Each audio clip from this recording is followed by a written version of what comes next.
Lebih kurang lah macam penginapan Intura tadi, lebih kurang lah, okey. Tapi dia ekstra. Dia ekstra macam mana? Bila kita sampai dekat pintu, tahu dia sambut macam mana? Selamat datang Pak. Macam ni terus. Selamat datang Pak. Ui, dia dekat sini raja je dapat macam tu. Selamat datang Pak. Lepas tu cakap, di mana toiletnya? Balik ikut saya Pak. Dibawanya aku tu, tinggal dia tak menyangkung sebelah aku. Kau tunjuk signboard sudahlah. Tak, macam tu lah standard dia. Nak bagi tahu. Lepas tu driver yang pemandu yang tolong angkat barang susun apa semua, bila bawa kereta nak pergi tempat makan, yang penganjur ni dengan kita turun pergi makan, kita ajak dia, tak apa Pak, aman Pak. Dia tunggu dalam kereta setia, walaupun kita makan sejam lebih, 2 jam, dia tunggu dalam kereta setia. Kau tanya pemandu sektor kerajaan kita, macam mana bos, macam tu lah bulatnya dia makan, kau tahu. Dia orang tunggu, tak apa-apa, aman Pak. Tegak, disiplin, pakai baju batik Indonesia tu, kemas pakai. Itu antaranya lah yang saya tengok. Saya gemar perhati. Di Korea pula lain. Korea dengan Jepun susah nak jemput tong sampah sebab dia tak nak galakkan orang buang sampah. So kalau kita nak beli sesuatu, kita fikir benda ni jadi sampah ke tak. Dia fikir macam tu. Negara barat lagi lah, timbang sampah. Kita siap buat lagi kan kempen. Kita patut asingkan Southern Waste Management. Kita kena asingkan antara sampah basah, sampah kering, dan juga kertas, kaca, plastik, ya. Tak ada pack dah orang Malaysia ni. Durian, air, kopi, semua dalam tu. Kan? Betul. Bila cakap dengan Malaysia tak sesuai, bila kita sebut mentaliti macam tu, sampai bila tak boleh selesai. Dia orang siap timbang, make sure sampah ni hari tu tak lebih dulu, yang lain simpan dulu, besok baru buang. Macam tu sekali. Tu belum cerita lagi lori kompakter tu. Dia kompres sampah tu depan rumah orang tu, tinggal dia menitik-nitik licit tu. Bayangkan dia punya bau dia seminggu. Tu cerita dia. Buat macam mana? Mentality. Ini servis ini cerita pasal perkhidmatan. Sampaikan orang cakap lah, perkhidmatan sampah ni, pengurusan pelupusan sistem pepejal, waktu sektor kerajaan sendiri kontrol jauh lebih baik daripada penswastaan. Betul ni. Bayar beratus ribu, bayar berjuta setahun bayar, tapi hasil teruk. Servis teruk. Jadual pun tak ikut, patut masuk seminggu 3 kali kat taman perumahan tu, berapa kalinya masuk. Mesin rumput tu pun berapa orang. Kita dah banci dah tengok. Saya dulu masa kerja, hantar budak kau tengok setiap pagi tinjau berapa ramai yang mesin rumput. Dia janji 10 orang, ada 3 orang aja buat. Mana nak siap? Lepas tu mesin aja, sapunya tidak. Tinggal sudahnya yang dia sapu tadi, yang dia mesin tadi masuk dalam longkang, tersumbat pula, masalah lain pula jadi. Ini semua berlaku. Tu sebabnya kita sebagai penjawat awam, sebagai orang bertanggungjawab memantau, jangan main bayar aja. Potong. Kalau tak buat, kita potong.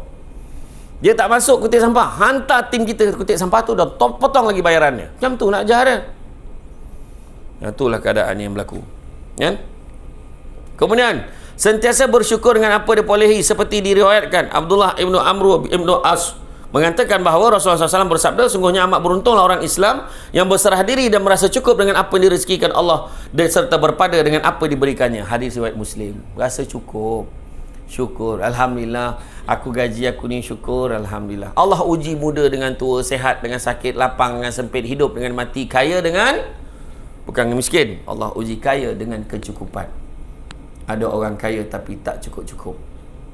Ada orang tu boleh garu kepala, aduh pening kepala, kenapa engkau? Dalam bank aku tinggal 10 juta, tak rasa nak bunuh kau orang ni. Cuba cakap. Sebab dia dah terbiasa dalam bank account dia ada 100 juta, tiba-tiba tinggal 10 juta, dia rasa susah sangat. Sedangkan kita lah, kalau tiba-tiba, manalah tahu, tiba-tiba Encik Yusman datang ke depan ni buat pengumuman, Assalamualaikum warahmatullahi wabarakatuh, sebabkan saya gembira sangat Samsul Debat datang hari ini.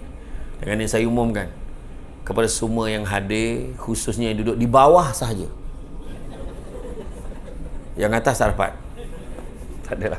Yang hadir hari ini, sila tuliskan nama dan nombor akaun. InsyaAllah sebelum jam 5 petang kita akan bank in dalam akaun masing-masing. Segala lewat-lewatnya sebelum jam 5 kita akan bank in sebanyak RM500,000 setiap seorang.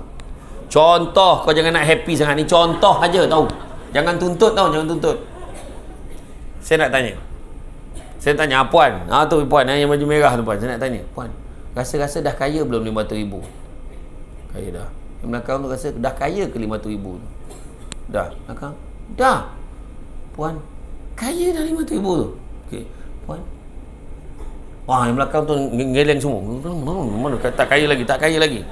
Orang lelaki rasa dah kaya dah tu. Dah rasa kaya belum? Dah, kaya dah. Okay. Rasa kaya dah? Ha? Tak, bukan cukup lah. Aku tanya kaya ke tak? Kaya dah. Tengok. Ada orang cakap kaya, ada orang cakap tak kaya. Ada setengah orang kata apa tau? Setengah orang, alhamdulillah, siap datang jumpa dengan Cik Usman lah. Cik Usman, ni surat peletakan jawatan saya. Saya rasa cukup lah, saya dah penat dah servis. Saya nak kejar cita-cita saya. Wah, kau dah ada duit kan? Contohlah. Pada setengah orang kaya, tapi pada setengah orang tahu tak, benda tu tak cukup kaya lagi. Tak cukup. Itu beza dia, nampak tak? Bila kita dapat 500,000 macam-macam dah boleh buat ustaz. Sekarang dalam akaun kita payah nak dapat kan banyak. Ya Allah Akbar, puas mengumpul. Itu mengharap sangat tu duit ke BSP tu. Tolonglah keluarkan. Kan contohlah kan, mengharap sangat kan. Tapi sebenarnya ialah Kang, saya cakap kau marah pada saya. Tak keluar pun tak apa kan. Tapi cuma pada orang yang nak berniaga, orang yang nak memulakan tu, kita cuba bagi alternatif pada dia supaya memudahkan dia untuk dapat bantuan-bantuan tertentu memulakan perniagaan, insentif kan. Itu lah, kesian kan. Itulah, ada setengah orang waktu umum RM700 tu, bonus RM700, ada 3 respon penyawat awam. Respon yang pertama, baik, tak payah seorang. Respon yang kedua, okeylah, daripada dulu 500, ni 700, naik 200, bolehlah. Yang kedua. Golongan yang ketiga, berlari pergi kat mesin ATM tu, cocok, tak ada pun, belum lagi, baru umum. Tapi dia rasa excited sebab dia dah janji dengan anak dia pagi tu, nak, jangan risau, ayah dapat duit bonus ni, ayah tukar kasut sekolah ni, kasut tu dah koyak, tu juluh jari anak tu dah. Lepas tu dah janji nak bawa anak bini dia makan kat kedai tom yum kat tepi jalan tu. Memanglah tak ada kedai tengah jalan, tahu aku tu, sebelum kau cakap aku cakap dulu, kat tepi jalan tu ada kedai tom yum tu yang sedap tu kan. Dia suka sangat makan kat kedai Supaidah tu kan. Pergilah makan kedai Supaidah tu, makan. Jadi maknanya kata bawa family. Pada setengah orang benda tu besar nilai dia. Betul. Macam saya ni kan hari ni ceramah, mana tahu bayar berapa, saya tak tahu. Saya okey je ceramah je. Kalau ada adalah, kalau tak ada, terima kasihlah sudi datang walaupun kami tak bayar, saya redha. Tapi memang aku tak datang lagi dah lepas tu. Tak adalah gurau je. Betul. Sebab saya tak nak, saya cakap jangan ada orang ni bayar berapa ribu, saya tak nak tahu. Saya tak nak cakap pun. Ya. Kalau orang bagilah tu cash ke apa semua, tu simpan je dekat dalam beg. Tak ada saya nak kira-kira ni. Dah. Cukup lah tu. Kalau ada lah. Iya tuan. Tu saya kata tu, saya pernah tu ceramah, saya dah bawa dalam ceramah saya, siapa yang pernah dengar lah, saya ulang lah balik. Saya pernah ceramah, dapat tawaran ceramah, PA saya terkejut. Ceramah dekat Benter, Kuala Lipis, kat Benter. Sekolah Kebangsaan Benter nak buat motivasi UPSR. Tu sebelum PKP tu. Motivasi UPSR untuk 10 sekolah. Yang bawa calon-calon UPSR 10 sekolah. Dia nak bayar berapa? RM300 untuk 10 sekolah. Bukannya satu sekolah 300, 10 sekolah. Terangkat kening PA tu. PA kan. PA pun cakap, macam mana ni tu? Okey je lah. Tapi cuba kau tanya, ada tak tempat-tempat lain yang nak juga supaya kita sekalikan? Tak adalah pergi jauh-jauh satu tempat tu balik. Saya kata, rupanya ada satu surau lagi dekat Jerantut, nak ambil dia pun bayar 300 juga. Ada satu masjid tu bayar 400. Okey lah, sekalikan. Dapat aku makan ikan patin dan steam tu. Terbaik dekat Kuala Lipis, patin steam ni mengeletek-ngeletek nyawa, dah sedapnya. Betul. Bukan ikan tu je mengeletek-ngeletek tau. Dengan kita ngelapa ni tu makan punya sedapnya. Iya.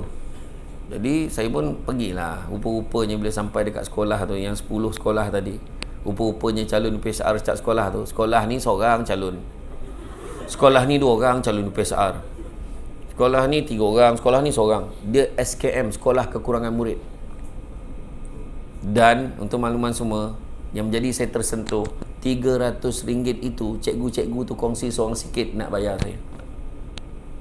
Bayangkan kalau saya tolak, bayangkan kecewanya dia. Tapi puan mana yang dah setuju tu janganlah dikurangkan macam tu. Jadi maknanya macam tu lah. Nak beritahu kisah je. Saya tak kisah. Tak kisah. Ni je.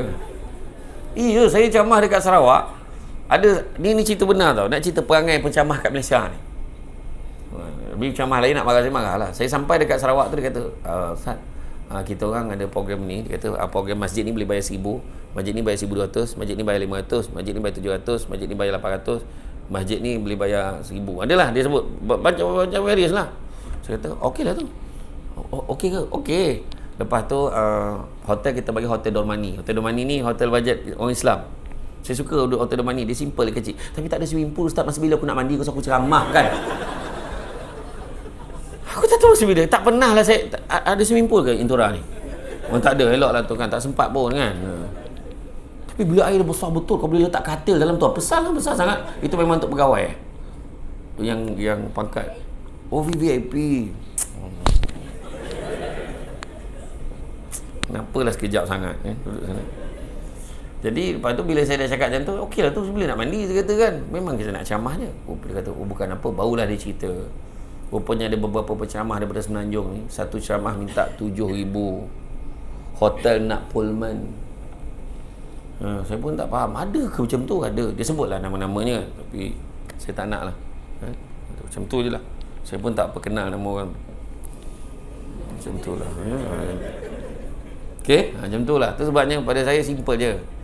Kita ni dibayar bukan sebab kononnya standard kita ceramah tu tinggi sangat. Tak. Kita dibayar ni sebab orang nak bayar kita tu je.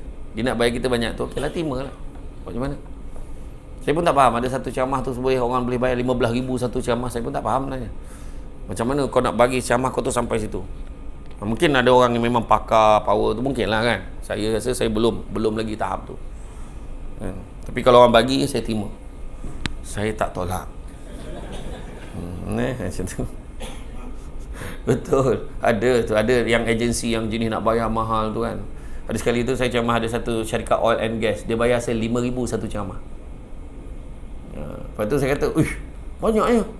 Banyak apa? Ustaz ni paling murah sekali. Rendah sangat. Dia marah saya. Rupanya ada beberapa penceramah yang daripada Semenanjung. Saya masa tu ceramah dekat mana? Dekat oil and gas, dekat ni Bintulu. Ada penceramah Semenanjung. Satu ceramah 15,000. Satu ceramah 10,000. Macam mana tu? Itu ceramah bercakap keluar buku. Bercakap keluar buku tu kan. Macam tu lah agaknya lah. Macam tu.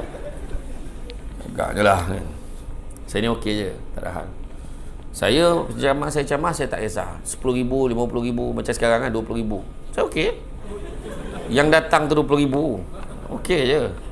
Tak ada masalah. Tengah ceramah kan orang tak larat. Buat kencing, buat beli air, lepas tu balik terus. Tinggal 2-3 orang je. Saya okey, saya akan terus ceramah. Jangan risau. Saya tak ada masalah. Saya okey. Saya faham kan. Penyawak awam kan. Itulah. Itu yang pilih duduk belakang tu. Dengan harapan dia balik orang tak perasan. Tapi bukan orang sini lah. Tempat lain kan. Sini okey. Gemar-gemar je menuduh penyawak awam. Tidak. Saya cakap tempat lain. Jadi makna kata kita ni sentiasa bersyukur dengan apa yang kita ada. Sikit rasa cukup. Dengar, faham ke betul-betul? Sikit rasa cukup, banyak boleh kongsi. Faham? Faham orang perempuan? Faham jadi sikit rasa cukup, banyak kena kongsi. Aku nak gelak dulu tak tahan tu. Nah, maksudnya rezeki lah kita kongsi. Kadang-kadang suami pun rezeki juga. Saya sukalah orang sini sebab pasal tu dia boleh gelak senyum. Baguslah you all tabahnya orang perempuan utara ni kan. Sebenarnya memang betul benda-benda baik ni kan. You all okey ke tak okey? Faham ke tak faham? Faham. Setuju tak? Tak ada masalah tu.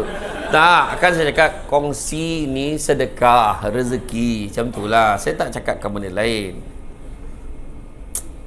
Tapi saya nasihat satu je pada orang perempuan. Kalau tak puas hati pun buat poligami, biar tak puas hati dengan orangnya, bukan hukumnya.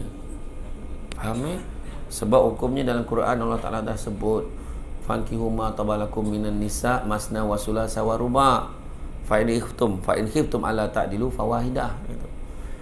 Berkahwinlah kamu dengan wanita yang kamu senangi dua. Allah Ta'ala terus sebut dua dulu. Dua, tiga atau empat. Fa in khiftum alla ta'dilu, tapi kalau kamu bimbang tidak mampu berlaku adil, maka cukuplah satu, seorang. Faham? Jadi hukum tu jelas, boleh. Cuma kita marah orang tu tak berlaku adil menyebabkan jadi tak cantik pelaksanaannya. Okay? Itu yang paling penting. Itu sebab saya pesan untuk makluman semua, kalau ada yang tak tahulah, saya share je. Sekarang di Malaysia, untuk poligami tidak lagi memerlukan keizinan isteri pertama. Semua negeri seluruh Malaysia.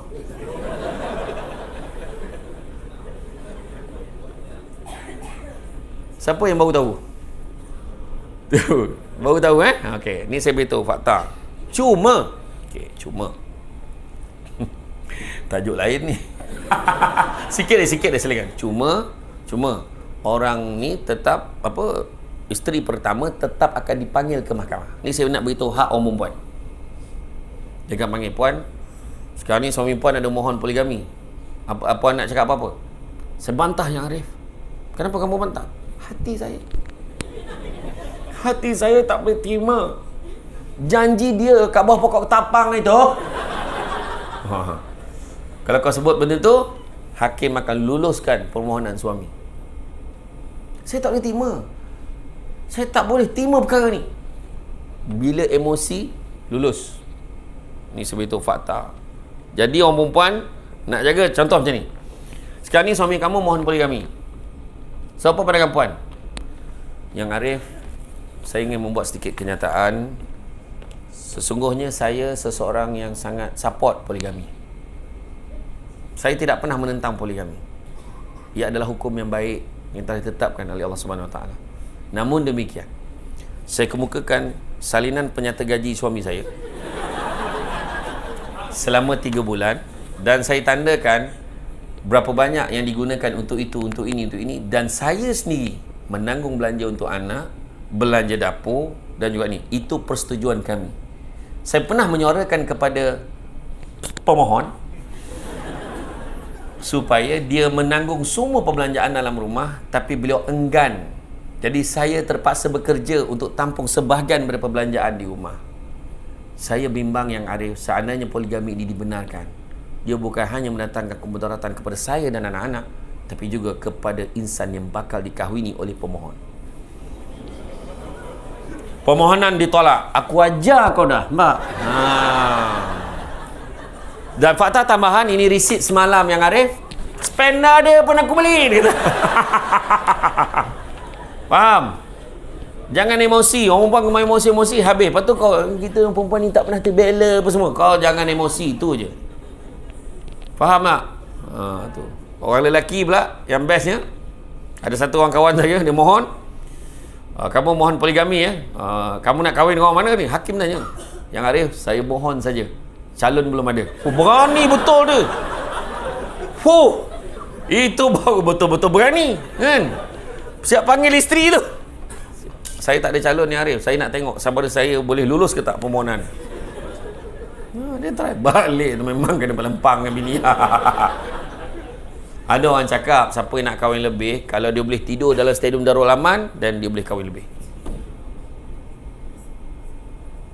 Kalau dia boleh tidur dalam stadium Darul Aman, maknanya dia boleh kahwin lebih. Faham tak maksudnya? Kat stadium kan bising, dia boleh tidur. So setakat bini dia seorang bising, tak ada hal lah. Macam tu lah maksudnya. Macam tu lah. Ya tuan. Jadi itulah. Ni saya bukan apalah, tu sikit aja. Okay. Jadi bab rezeki sebenarnya happykan isteri kita, tu je. Orang perempuan, saya kena cakap ni sebab dia berasa cukup isteri dia cukup. Isteri pun cakap cukup dah suami aku ni.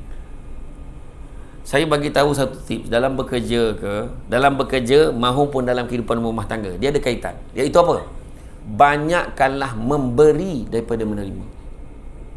Bila kita sibuk nak terima, aku tak terima ni, aku tak terima APC, aku tak naik pangkat, aku tak itu, tak ini, maka kita akan kecewa dalam kerja kita. Macam tu kat dalam rumah tangga. Suami aku tak bagi ni, suami aku tak bagi ni, suami aku tak bagi ni. Bagi dulu. Kau tengoklah, yang kita dapat tu akan datang dengan sendirinya. Isteri banyak makan hati, tuan-tuan dan puan-puan sekalian. Isteri banyak makan hati sebab suami belanja kawan bukan main, sorok duit gaji daripada isteri. Banyak berlaku. Kita tak adalah sampai bagi ni slip gaji abang belanja ni. Tak perlulah report kat dia, tetapi bagi dia duit belanja ni. Ya. Walaupun isteri ada gaji. Lelaki wajib bagi nafkah pada isteri walaupun isterinya bekerja. Bagi RM10, RM20 bagi. Dan sebolehnya please tolong masuk dalam bank in transfer. Biar ada bukti. Dalam mahkamah dia tunjuk, tak ada bukti. Arif tengok, mana ada? Mana ada? Ni penyata ni. So bila kau dah bank in, kau selamat.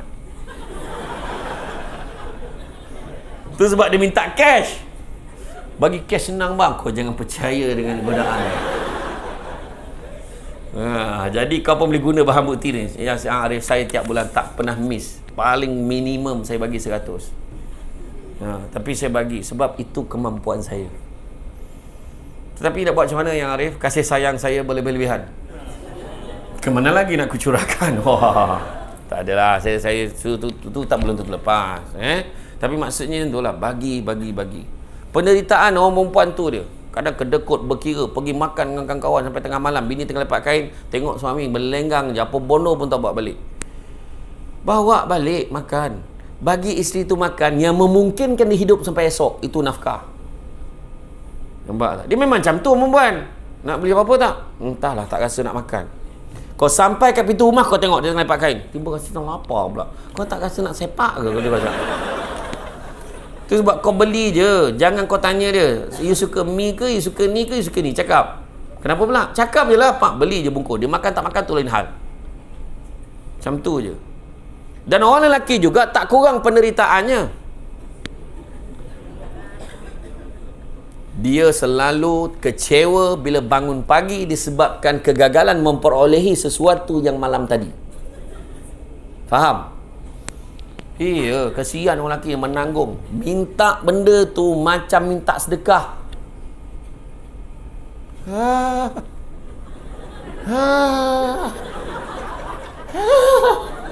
Dalam gelap tu, apa hal?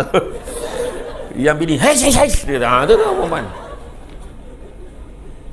Orang perempuan ni, dia bila dia tak ada pesaing, macam tu lah. Betul saya kata, layanlah suami kamu walau di belakang unta sekalipun. Biar dia rasa cukup. Faham? Tapi janganlah saja kau cari belakang unta. Ni hadis tu kata, makna suami kau kata on tak on? On. Macam tu. Teruk betul. Punya garang datang pejabat, misai sampai ke jagut. Ke bawah misai ya.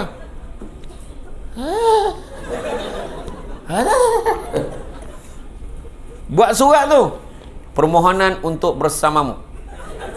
Adalah dengan ini saya mohon, sebagaimana perkara saya tersebut di atas, saya memohon satu segmen bersamamu dilaksanakan mulai jam 9 ataupun sebelum jam 12 tengah malam.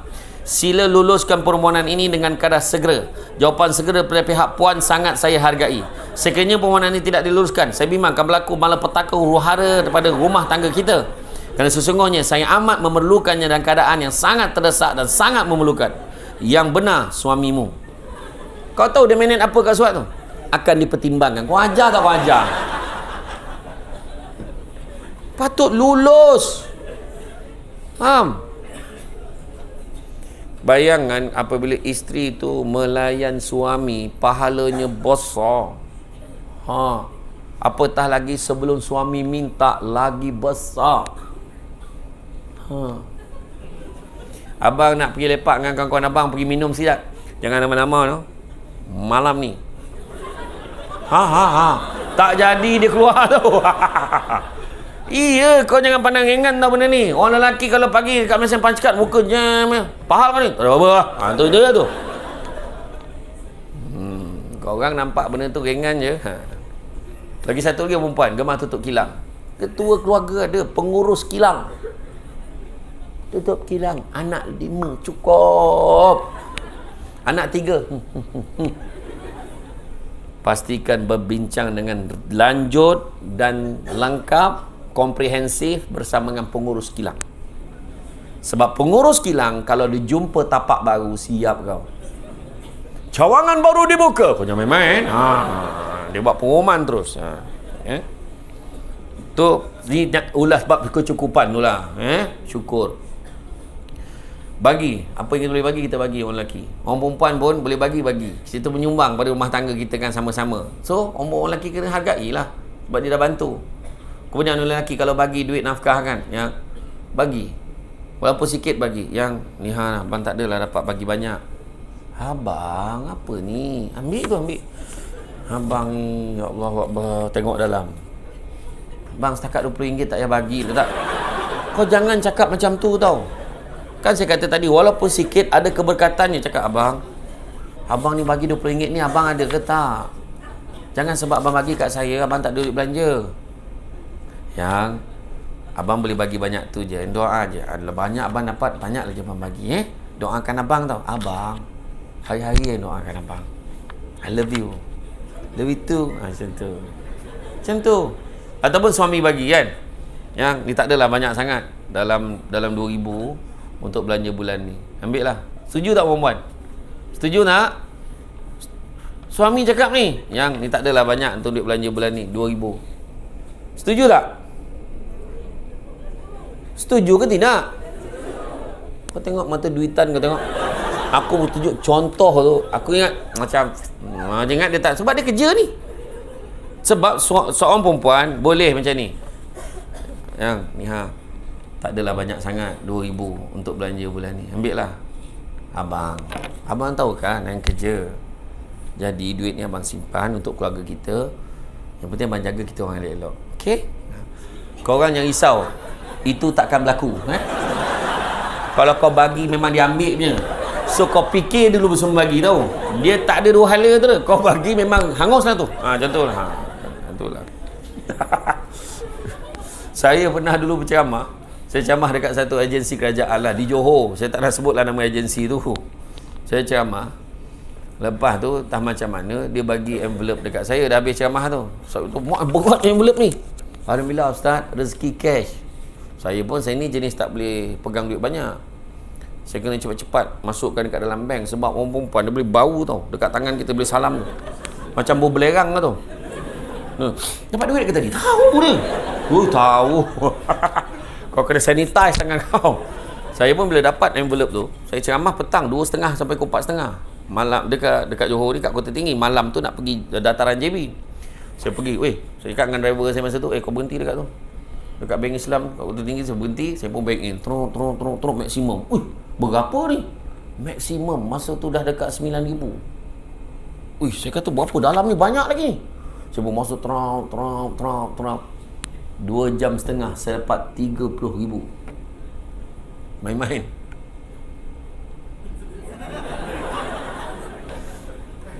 Satu jam 1.5 dapat 30,000. Kau bayangkan ni, hari ni ceramah 2.5 jam. Dah ni. Tidak. Gurau aja tak. Nah, tapi saya pun terkejut lah. Maknanya saya penceramah paling mahal dalam Malaysia dibayar masa tu. Saya pun masuk dalam kereta, saya cakap dengan driver saya, Yus. Nama driver saya masa tu Yus. Dia bayar aku 30,000 weh. Bonus. Dia kata macam tu. Lepas tu baru duduk dalam kereta, telefon bunyi. Hello, Assalamualaikum tuan, minta maaf tuan, salah sampul. Dia salah sampul. Bahagian kewangan bagi sampul tu kat dia. Nah, duit penceramah semua dalam ni. Dia cakap macam tu. Nah, duit penceramah semua dalam ni. Yang dia ingat semua duit penceramah. Masalahnya penceramah yang pagi tadi pun tak bayar lagi. Duit kemah, duit caterer semua tak bayar lagi. Semua dalam tu. Lepas tu dia cakap dengan saya, oh ya ke? Adakah aku dapat duit tu? Jangan tuan, mati saya kena secharge sekarang. Dia kata macam tu. Oh iyalah kan, saya pun. Lepas tu kata, tak apa tuan tolak je duit tuan tu berapa, saya tak ingat apa tu. Balance tu tuan bagi kat saya macam ni. Jangan buat macam tu. Dari segi auditnya tak cantik. Aku akan pulangkan semua dekat kau. Transfer balik kat kau. Nanti kau kira balik berapa aku patut dapat, nanti kau transfer balik. Senang kau nak jawab nanti. Ini dah masukkan banyak ni, tolak pula nanti tak cantik kan. Akaun saya pun jadi tak cantik. So bagilah balik. Kalau dah bukan, dah di tangan. Nah, kan buat macam mana? So jangan risaulah tu salah sampul. Okey. Itulah. Betul. Kalau saya ingat arwah abah saya ni, saya share satu cerita. Arwah abah saya dulu masa saya dekat UiTM. Arwah abah ni memang arwah abah saya badan dia besar tau. Saya ingat dalam dewan ni tak ada siapa lawan arwah abah saya tu, badan gemuk tu. Dia bawa motor, kalau saya duduk belakang orang tak tahu saya dekat belakang. Ni bukan kutuk ayah saya sendiri, memang ayah saya macam tu. Dan arwah abah saya, gemuknya kau ni Ismail. Tu arwah abah saya kata, ni kira kurus ni, dia kata. Dia memang ayat dia. Ayah saya memang kelakar. Dia memang kelakar lah. Kalau mak saya cakap, bang, abang tu jaga, abang tu kan gaut, abang ni pulut-pulut ni semua tak boleh makan, ni lemang ni mana boleh makan, kau ni pun satu tak boleh makan pulut, lemang tak apa, dia kata macam tu. Mak saya memang macam tu. Kau jangan, abang kan angin apa semua ni tak boleh, yang angin ni semua tak boleh, ni kacang panjang ni mana boleh makan bang, abang gaut, kacang-kacang tak boleh makan, kau tengok tutul, kacang panjang ni sebelum masak, panjang nak masak pendek, dia kata macam tu. Orang abah saya, kita orang anak-anak ni memang tukang gelak je lah, nasib baiklah saya tak macam dia kan. Jadi arwah abah saya memang kelakar. Jadi masa saya dekat UiTM, masa saya belajar di UiTM diploma, di UiTM di London, lalu Gajah Melaka. Lendu. Saya pun telefon, hello, Assalamualaikum bah. Apa dia? Bah, duit dah kering lah bah. Habis duit basah macam mana lah? Dia tanya aku duit basah macam mana? Abah betul-betul lah. Yalah, kan abah masukkan. Dia kata, abah saya macam tu, dia bergurau kan. So, petang tu arwah abah saya masukkan duit untuk saya, duit belanja UiTM untuk sebulan tu, dia masukkan RM50. RM50 tu besar dah dulu untuk sebulan. Kan, syukurlah sekarang RM50 seminggu belum tentu lagi. Budak sekarang kan dapat RM50. Faham? Masa arwah abah saya bank in kan dalam satu bank tu, saya tak nak sebut bank mana sebab dia tak taja macam kita ini. So dia masukkan duit dalam tu. Lepas tu arwah abah saya pergi dekat parking belakang tu, parking motosikal tu, dia nak pergi kat motor dia, ada dua orang tengah bekerja tu. Bekerja, seorang kerja, seorang bawa beg, yang seorang tu mengejar. Yang bawa beg ni dua-dua bangsa Cina. Dia kerja, tak macam mana, dia terlanggar ayah saya, jatuh beg tu, terbuka tau, nampak dalam tu penuh duit. Berkeping-keping, berketul-ketul, berikat-rikat lah semua duit. Dan yang tadi dah jatuh tadi, berlari tinggalkan beg. Orang yang Cina yang seorang lagi terus tangkap beg tu. Dia nampak abah saya, pakcik, kita bagi dua ha? Dia kata macam tu dengan ayah saya. Ayah saya start motor, dia kata, kau nak ambil lah. Dia pun balik. Mak saya punya marah lah. Mak saya cakap dengan arwah saya, kenapa abang tak ambil bang? Satu jawapan arwah abah saya, dia kata apa? Kalau aku ambil duit tu, apa nak jadi dengan kau dengan anak-anak? Tu jawapan abah saya. Itu sebab kata, kadang-kadang kita nampak tu kita rasa tergilang, kenapa aku tak ambil duit tu? Tapi sebenarnya lebih baik kita jangan terlibat dengan benda-benda yang syubhah. Kita tak tahu daripada mana duit tu datang. Kan? Jadi sabar banyak-banyak.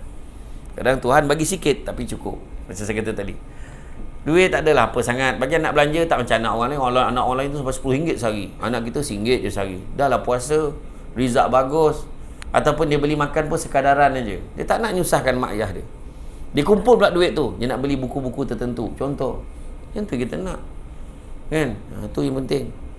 Bahagia. Kemudian bersedekah kerana sebahagian apa dia perolehinya menjadi hak orang lain. Begitu mana sabda Rasulullah SAW, harta tidak akan berkurang dengan sebab sedekah. Nak bulan puasa ni, kan? 9, tidak menjadikan alasan untuk mencari rezeki, untuk tidak beribadah. Kerana Abu Hurairah radhiyallahu anhu berkata, Nabi SAW bersabda, wahai anak Adam, kerjakanlah ibadat semata-mata untukku, nescaya aku penuhi dadamu dengan kekayaan. Aku tutup kemiskinanmu. Jika engkau tidak mengerjakannya, maka aku penuhi dadamu dengan kesibukan, tapi aku tidak menutup kemiskinanmu. Hadis riwayat Ibnu Majah. Tu sebab ada orang kaya, dia rasa tak cukup manjang sebab Allah tak tutup kemiskinan tu kat dia. Dia rasa miskin lagi. Tu yang saya bercamah kat beberapa rumah orang kaya ni. Ada rumah Datuk Seri tu saya camah, gila betul, besar betul rumah dia. Rumah bungalow, banglo, kereta tak ada langsung jenama Malaysia. Waktu saya buat Pro 2, mana aku nak parking? Saya parking lah sebelah tu, baru kena Jaguar Pro 2, parking sebelah tu. Lepas tu saya tanya, siap swimming pool, siap surau buat dalam kawasan rumah ni. Ya Allah, cantik betul. Siap tempat ambil wuduk muslimin ada. Saya tanya, Datuk Seri, agak ni mahal betul rumah ni. Tak adalah Ustaz, masa saya beli dulu murah lagi, masa tu baru 4 juta. Aku salah tanya ke dia salah jawab? Dia cakap baru 4 juta tahu. Bayangkan kita dengan gaji kita sekarang, katalah lulus loan untuk beli rumah 4 juta macam. Aku rasa yang aircon tu, wayar terkeluar ni, tak pasang aircon, terkeluar. Semua terkeluar. Lampu kipas tu tergantung hook tu, kipas pun tak ada. Lantai aja semua. Sebab kita dapat beli rumah aje. Memang kau tak makan, tak minum. Bang, jom makan bang. Pergi kat dinding. Jilat aja dinding. Tak boleh nak makan. Tak ada apa dah. 4 juta. Ada satu Datuk Seri tu, saya jumpa.